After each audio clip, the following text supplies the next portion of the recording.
నెల్లూరు జిల్లా మండల కేంద్రమైన మనుబోలులో రైతులకు అన్నదాత సుఖీభవ జమ అయిందా లేదా అంటూ వ్యవసాయ అధికారి వెంకటకృష్ణయ్య సోమవారం ఇంటింటా సర్వే నిర్వహించారు.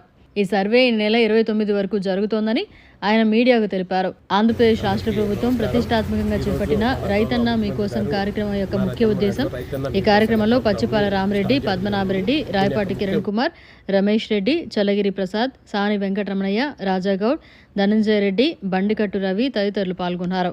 రైతులను రాజీ చేయాలన్న ఉద్దేశంతో 5 ముఖ్యమైన కారణాలు చెప్పడం జరిగింది. వాటిలో చూసుకున్నట్టయితే మొట్టమొదట నీటి భద్రత గురించి మనం తెలియజేయడం జరిగింది. తర్వాత డిమాండ్ ఆధారిత పంటలు పండించడం వల్ల జీవీఏ రైతుల యొక్క జీవీఏ రాష్ట్ర జీవీఏ రైతు సోదరులందరూ తెలియజేయమని చెప్పడం జరిగింది. అలాగే అగ్రిటెక్ అనేది ఒకటి పెట్టినారు. దీన్ని కూడా మనం డ్రోన్ల టెక్నాలజీ ఉపయోగించడం కానీ డ్రిప్ స్ప్రింక్లర్లు ఉపయోగించుకొని ఆధునిక వ్యవసాయ పద్ధతులు ఉపయోగించుకున్నట్టయితే వ్యవసాయంలో మంచి దిగుబడులు సాధించి మంచి ఆదాయం కూడా పొందడం వల్ల రాష్ట్ర జీవీఏ పెరుగుతుందనేది తెలియజేయడం జరిగింది. తర్వాత 4వ పాయింట్ అయిన ఫుడ్ ప్రాసెసింగ్, మనం పండించిన పంటల్ని వేస్ట్ కానివ్వకుండా ప్రాసెస్ చేసి ఎక్కువ రోజులు నిల్వ ఉంచుకొని మిగతా మన రాష్ట్ర ప్రజలకి, దేశ ప్రజలకి, అలాగనే ఎక్కువ పండిన పంటలను ఇతర దేశాలకు అందించుకోవడం వల్ల మంచి రేటు వచ్చేసి మన జీవీఏ పెరుగుతుందని కూడా తెలియజేయడం జరిగింది. తర్వాత చివరిగా 5వ పాయింట్ చూసుకున్నట్టయితే ప్రభుత్వం నుంచి మద్దతు కూడా మనం అన్ని విధాలా మనకి చేయటం ఉంది. వ్యవసాయానికి డ్రిప్ స్ప్రింక్లర్ ఇవ్వటము, లేటెస్ట్ టెక్నాలజీని డ్రోన్లు సరఫరా చేయడం జరిగింది.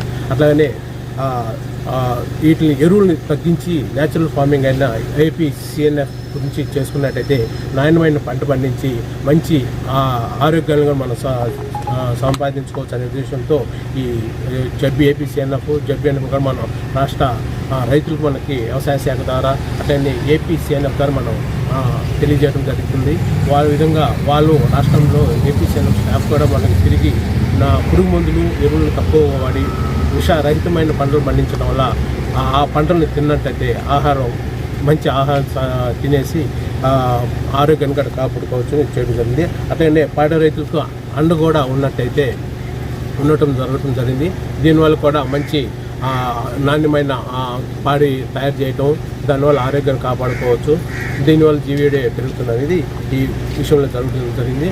అట్లాగనే వ్యవసాయ శాఖ నుంచి మనం రైతులకి అన్నదాత సుఖీభవ PM కిసాన్ కూడా మనం 2వ విడత కూడా విడుదల చేయడం జరిగింది. అందులో మొత్తం 3 విడతలు 20,000 ఇస్తున్నారు. మన రాష్ట్ర ప్రభుత్వం నుంచి 14,000, సెంట్రల్ గవర్నమెంట్ నుంచి ఒక 6,000 ఇస్తున్నది. 2వ విడత ఇన్స్టాల్మెంట్గా మనం ఇవ్వడం జరిగింది. ఇంటింటికి వెళ్ళేసి ఆ రైతులకి డబ్బులు పడుతుండే లేదు, జమ అవుతుండే లేదు మనకు తెలుసుకోవడం జరిగింది. మేము సర్వే చేసిన రైతులందరికీ ఆ 14,000 పట్టడం కూడా జరిగినది.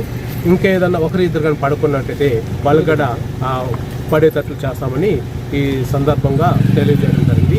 ఈ సర్వే అనేది ఈ రోజుతో మొదలయ్యి 29 దాకా జరుగుతుంది.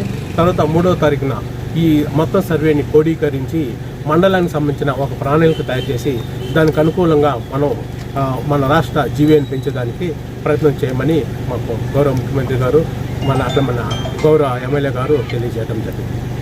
మరిన్ని అప్డేట్స్ కోసం మన HN9 TV ఛానల్ని సబ్స్క్రైబ్ చేసుకోండి.